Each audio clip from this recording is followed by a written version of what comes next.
Students, imagine this. You're weeks from graduation. You've taken the courses, built your resume, and sent out application after application. But all you're getting back are rejections, or worse, silence. You start to wonder, how do I break into data science without years of experience? That's where our guest today comes in. Jules Malin is a professor at University of San Diego. With over a decade leading data science teams at GoPro and coaching students into their first role, he knows exactly what it takes to land the job. Today, he's sharing practical, real-world advice from building a standout portfolio to navigating career pivots and cracking the job market. Jules, I am so excited to have you on today. Thank you so much for being here. Thanks for having me, Ron. Appreciate it.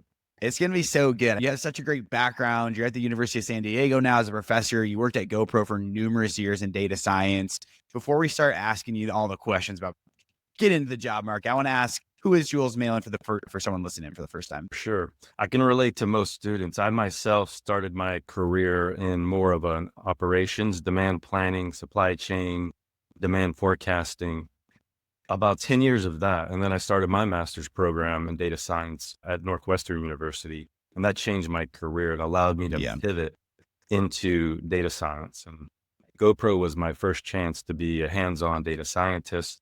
I was promoted to manager and director. So I have this experience of career transitioning. How did I break in? How can you break into data science from a non-data science career? Yeah. And lots of the students I teach, they come from a wide variety of completely unrelated industries, non-tech, non-data, and it can be done. It's a challenge, especially now. Yeah. So I draw from that experience of career transition, getting promoted, getting interviews. And so I'm trying to help others who are finding it challenging to land interviews, get the job offer, and get promoted. So that's been my focus.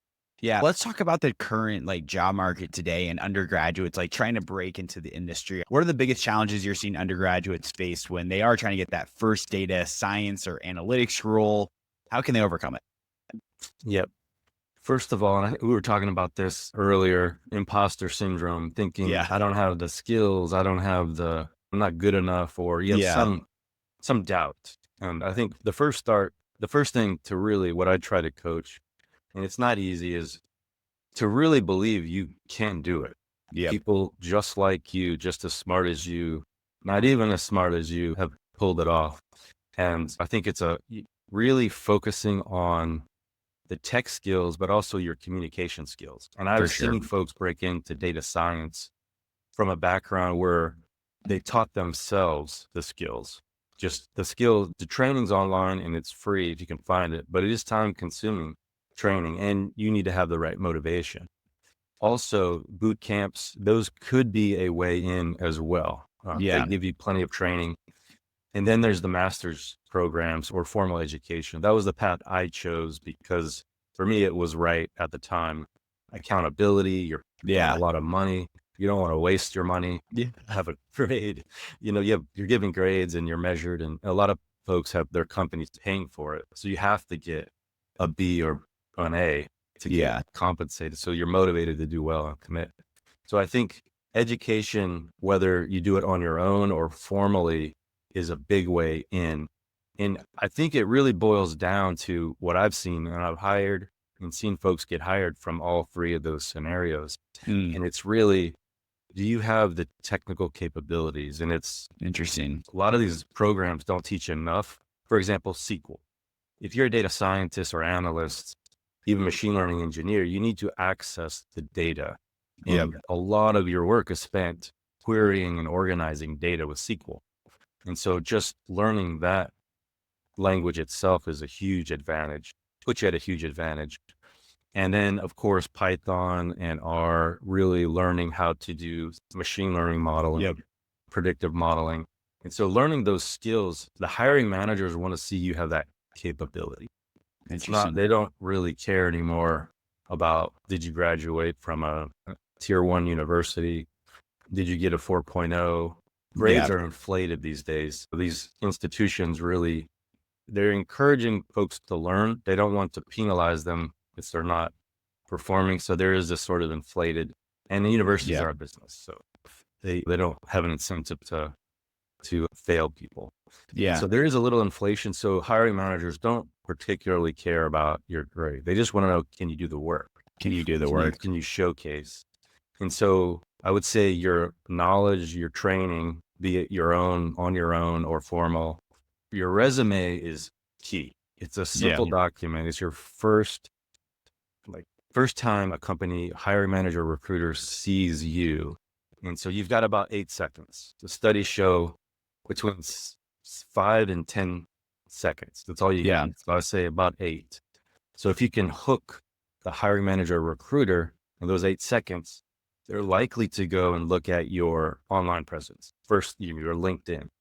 So your LinkedIn, your online presence, and your portfolio, those are really key. So that's how you differentiate a resume that hooks. You have your LinkedIn online presence, and then a portfolio that really grabs the attention and proves you have the skills, you've done the work through projects. That's key. And then obviously if you can land an internship. So I think internships are the closest to actual experience, which those kind of trump the portfolio because it shows you work for a company, you have references, so on and so forth. So those are some of the things you can do to really stand out. And there's a lot of fine tuning within each of those, like your resume and everything. Yeah, I want to speak because obviously like the internships are pretty like intuitive. Students know what internships are, the experience you get, but the portfolio piece I want to talk about. How do you build a portfolio when you're an undergrad? Are you doing side projects? Talk to us about that because obviously, as you said, that's a great way to stand out. But how do you effectively build that portfolio? That is a fantastic question. Key. So, for example, at the University of San Diego, we really push every course has a final team project. And lots of the assignments are use case. So we try to encourage like real world use cases. And that's what I encourage in my coaching and with anyone who asks me about portfolio is really think about a real world use case that you can demonstrate from beginning to end. Most portfolios that I look at are just a Jupyter notebook, like one technical document with code and some statistical output or a result. But there's no framing of the business question, the context. There's no kind of business brief. So I think having that complete project in a portfolio is important. You'll stand out if you've got a document that says, hey, this is the business problem, the company, the situation, the context, the business question I'm solving. And then you have a technical document which shows you can code. And then you have a summary. And I recommend a presentation, a PowerPoint of some type that shows you you can take technical information and turn it into a story for an executive who doesn't care about your fancy clustering algorithm. And I've been in those presentations where a friend who's a data scientist, first thing he said to a president and C-suite executives, that's the audience. And I ran a cluster analysis and then executives just started laughing. Like, oh boy, I don't care about your cluster. I want to know the customer segments and the story behind them. Who are these people? What are their characteristics? So if you can summarize your customer segmentation modeling where you use k-means, clustering to determine your customer segments, you can summarize that in business terms and not mention a data science term or an algorithm.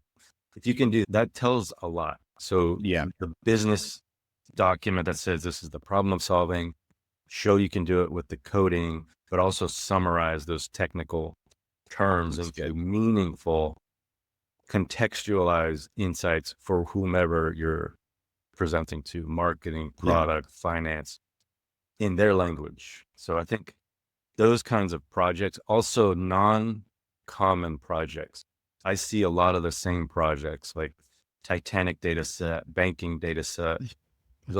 There's a lot of these are like copy paste portfolios, and it's okay if it's complete because you'll stand out. But if it's a technical document, you probably won't stand out because every hiring manager is just seeing the same. And you're at risk because they've seen so many. They know if you did a good job on that particular project. So one thing I want to ask, of course, then off of that is what would be like a non-common project for you to work on? So you have like your school projects, of course. Yes, like definitely hear you that, but there's work that you could do outside of school that could also set you apart. So what would be like a non-common project for someone to consider wrangling together? yeah, I'll give you one example that I came across from some students. They work on a project where there's a lot of public data sets now. There's a Yeah. lot of like state level, community level, n- national level data resources or repositories. And you can find interesting data sets there, and you can find something that's interesting to you Yep. and just check, is it on Kaggle? That's a good place to check. If it's not on Kaggle, it's probably a non-common data set and project. And so one example was there was a data set available on like ticketing in San Diego and like use of cameras to ticket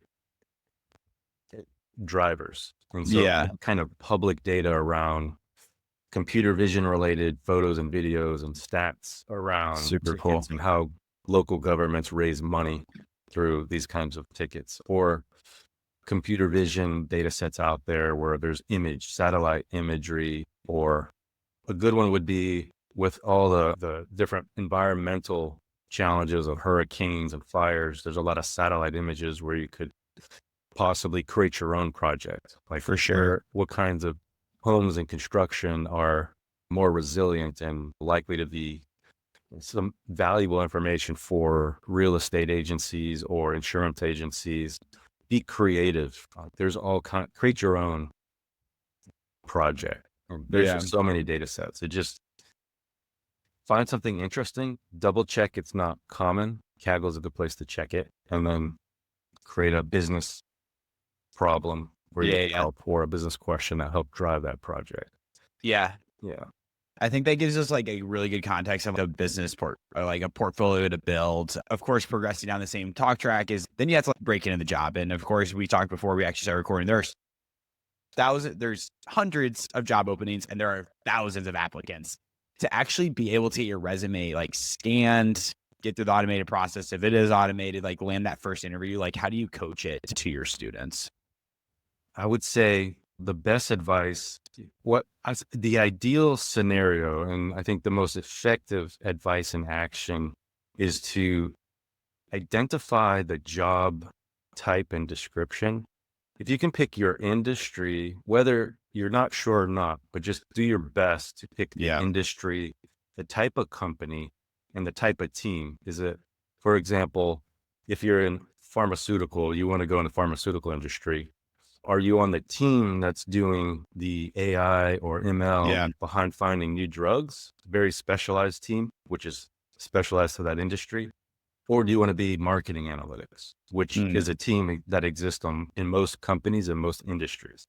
So you kind of have two categories. Yep. So if you pick your industry, the type of company, the type of team, and the job, take a job description and work backwards. That will save your students and aspiring data scientists a lot of time, because you can then focus on what am I missing, my skill set and experience in this job description. Mm. And you fill in those gaps and you target your resume. One big tip, and I know it's hard for everybody, but to customize that resume to the job description. Yeah. And if you're targeting that kind of job description, you won't have to modify your resume as much. Mm. So keywords in your resume that are aligned to that job description, any technical skills or communication skills that they're asking for, have those lined up, have that practice, the technical experience certification, whatever you need to fill in any gaps. So that alignment will stand out. You'll get through the ATS, the applicant tracking systems, and all Yep. of our tools. I'll give you an example. At GoPro, I had 2,000 people apply to a role. It it was very difficult for four of us going through all of those resumes. It was Oh hard yeah. for us to give a fair assessment to 2,000 resumes. So I would search, all right, 2,000, I'm going to search for product analytics. Mm. And then immediately it filtered out 75%. So a quarter of them I can review now. And so if you didn't have those keywords, product analytics, you're missing out. So Mm. you want to have, and I'm going to search, the recruiters and hire managers search for keywords that are in the job description. So that's why it's key to have those keywords and actual experience. Yeah. And so that's the recommendation I give, is really start not with, I've got a resume and I'm going to spray and pray, as they say, right? Apply to 200 jobs and hope I hook an offer or an interview. Doesn't really work that way. You really want to specialize. And a good test is if you're really aligning your resume to the job description and networking into the company. Use LinkedIn to get a contact. If you can get a referral, you increase the probability of an interview like tenfold. When I have those situations, about a 90% hit rate. I'll get an interview with the hiring manager if I can get an internal referral. And they're the more senior, the better. And so that's how I advise students and anyone, professionals. Lots of folks have reached out to me on LinkedIn from other universities, students, I'm having a trouble landing jobs and what do I do? And when I posted that GoPro role, I received over 200 DMs on LinkedIn. And it's like, it's hard to go through all of those, and how you do that is important. So another technique is to reach out to that hiring manager and give a little introduction. You're interested in the role, but also include your resume. Because if I saw a resume in that DM, I would look at that resume. Of course. Because it's a little easier, and you could say anything in a DM, but if I can look at your resume. So that's another technique. So align your resume to the job description and try to get a referral. Network, also coach and recommend your job search strategy be focused around industry you're interested in, that company type and team, and then just focus on that. That way you can hunt and be focused for that kind of role and ready to interview for it. And so that's my recommendation. Yeah, I think that those are two really good tips. I'd love to talk about the referral, because obviously referrals are a phenomenal way to break into a company. To ask that now, I'm curious, like, what's your workflow for getting a referral? Are you just messaging everyone at the company saying, hey, give me a referral, or what are you saying? That's something I'm working on and refining. And if you have any techniques, and you've interviewed lots of folks, so if you have ideas or heard other ideas, I would like to know as well. Yeah. But so my LinkedIn is powerful. It's not everything. You don't have to even have LinkedIn, although lots of companies now require your profile in the application. You can't even finish the application without a LinkedIn profile. And so I think LinkedIn is a very powerful tool. So you can, first thing is take advantage of your current network. Is anyone, LinkedIn makes it easy. Is there anyone in your network that works there, or is there a first connection, second connection, third connection? So my recommendation is LinkedIn, leverage your first connections because they're usually closest, your second degree connections, and third degree. So if you can get a friend of a friend to refer you, that's better than nothing. And if you can get introduced to them and make them your first connection, then get them to refer you. So LinkedIn, definitely a powerful tool. Leverage if you've been in a fraternity or sorority, your school. So anything around your education, your alumni network, that's a big deal as well. I've been approached quite a few times, and I've reached out to folks who've gone to the same school as myself. I remember someone reaching out to me recently. Hey, I went to Northwestern University as well. I'm interested in this job. And we just started a conversation, and then they asked for a referral, and it makes it a warm referral. I feel close enough to them so you try to find the folks you're as closest to as possible. And that's the first technique. Also, industry events, if conferences, networking in person. I think the key differentiator may be now and in the future, your non-online networking, but you're in person. Like, I had aspiring AI engineer, recent college grad. He reached out to me in a very professional, creative way on LinkedIn. Yeah. We had coffee in Los Gatos down the street. Great conversation. He one-on-one time. and that's a closer connection. I'm willing to help him out way more. I'm more incentivized because I feel a personal connection because we met in person. So if you can meet people in person, that's a huge advantage as well. Yeah. I think there's like a lot of good ways to like network as well. I want to ask is for people on LinkedIn, how important is it for students to post their own content or insights on data? Does it matter when you're an undergraduate? Yeah. What should they be posting on LinkedIn as we continue talking about LinkedIn? That's a great question. We see it all over, all kinds of approaches. What I do recommend and what I coach, if you really want to stand out and if you do it right, I do think picking a kind of focus. So think about what you want to be known for. Do you want to be known for, I would say pick a niche or a focus. Love it. Is it analytics? Is it machine learning? Is it a type of machine learning, deep learning? Right now, the whole agents and Gen AI is just going crazy. Agents are everywhere and nowhere, they say, right? Is it a buzzword? Is it an avenue to go? So that one's still like things that are hot topics and buzzy. Be careful, but pick something and dedicate yourself to that specific area. Or maybe you want to focus on how to help fellow students land interviews and jobs. And so pick a topic, an area, post on LinkedIn. I think that's fine. As long as you're doing it as very professionally, I would say do it mindfully. Don't try to come across as an expert when you're obviously not, or those kind of things. And then Medium is a great place to post as well. So I think a Medium article that you really researched and discussed, that's what you'll be known for, or at least associated with. And then you can post that on, hey, I wrote this article on this topic, and you give some tidbits and information about it, helpful, and then reference your Medium article. I think that's fine regardless of where you're at, just starting in your degree. I think you just be mindful of how it comes across. Yeah, for sure.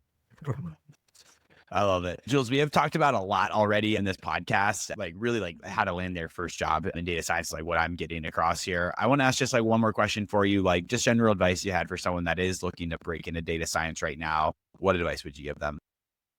What advice I'd give them? Yeah, I would say know and understand that you can do it. It's doable. I've had students they started out as a bartender, 15 years of bartending, and they wanted to break into data science, and they did. Wow. Students who all kinds of walks of life, even an MD, VP of a healthcare organization, retired, was breaking into data science because he wanted to be a consultant for the healthcare industry because they need help there's lots of opportunity there. So from folks in non-data to very educated individuals, you just know you can do it. Focus on the tech, identify the industry, the company, and the team type, and then identify the skills you need for that kind of role you want. And you can choose, educate yourself, follow a self-paced master's program that's online for free, boot camps, master's degrees do work. And so get educated technically, and then work on your communication skills as well. Think about how you tell stories, and that's going to come up in interviews, and how well you tell a story about your project. So that's going to help you land a job. Storytelling, communication, understand the domain you would be serving as a data scientist.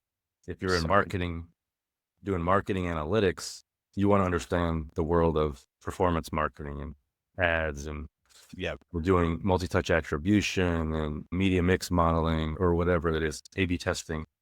So learn that domains need, and then learn the technical skills. And whether you do that on your own or formally, that's, I think, key. Just learn those skills, and it'll show when you apply and you interview. I love it. Jules, thank you so much for coming on today. Someone's, oh my gosh, I need to learn more about him. I actually want to get help from him. I want to get coached by him. Where can they learn more about you and connect with you? Oh, I appreciate that. Yeah. So I'm starting an organization called Ascend Data Science, and you could check it out, ascenddatascience.com. And it's focused on creating digital courses to solve these three problems, like getting interviews, landing offers, and getting promotion. So it's digital courses, a community to really help support you, and then coaching. If you want one-on-one personalized coaching from me, then that's something I can help you fine tune as well. So those three things, that company, that's what I'm starting. Check it out. Perfect. Jules, thank you so much for being here today. Appreciate all the insights. They were so good. Thanks for your time, Ryan. Appreciate it.